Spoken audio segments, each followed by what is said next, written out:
Hello and welcome to the second episode of this Jazz Chord Abbreviation tutorial series. In this episode we will be looking at ninth chords and the differences between all of them.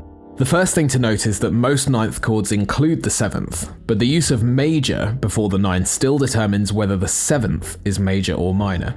So, the difference between Cmaj9 and C9, or C minor major 9 and C minor 9, is the seventh. On that note, whenever we see 9, we always assume it's the major ninth or major second above the tonic, unless it has a sharp or flat before it.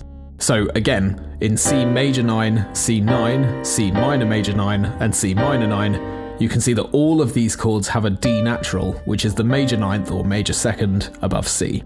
So what if you want the ninth to be a minor ninth in C9, for example? We then spell it a little bit differently.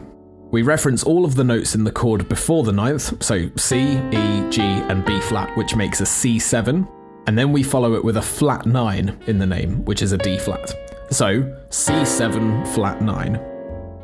For any guitar fans out there, you may be familiar with this Hendrix chord, which is typically in E. This time we have a C7 chord with an augmented ninth, so C, E, G, B flat, and now D sharp, sometimes also spelled as E flat. This is a C7 sharp 9. The fifth can also be omitted from this chord, as is the case with the Hendrix chord.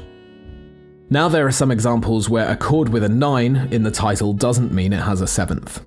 This chord here is a C major triad with a ninth or second added on top. This is simply called a C add 9. We are quite literally adding a ninth to a C major chord. You can do the same with a minor chord, which would be C minor add 9 and would be spelled like this.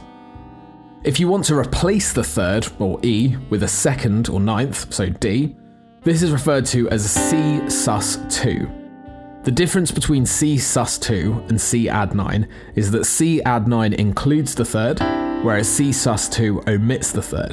Therefore, you cannot have C minor sus2, as the minor refers to the third, which does not exist in a sus chord. Thanks very much for watching. In this next episode, we'll be looking at 11ths and 4ths.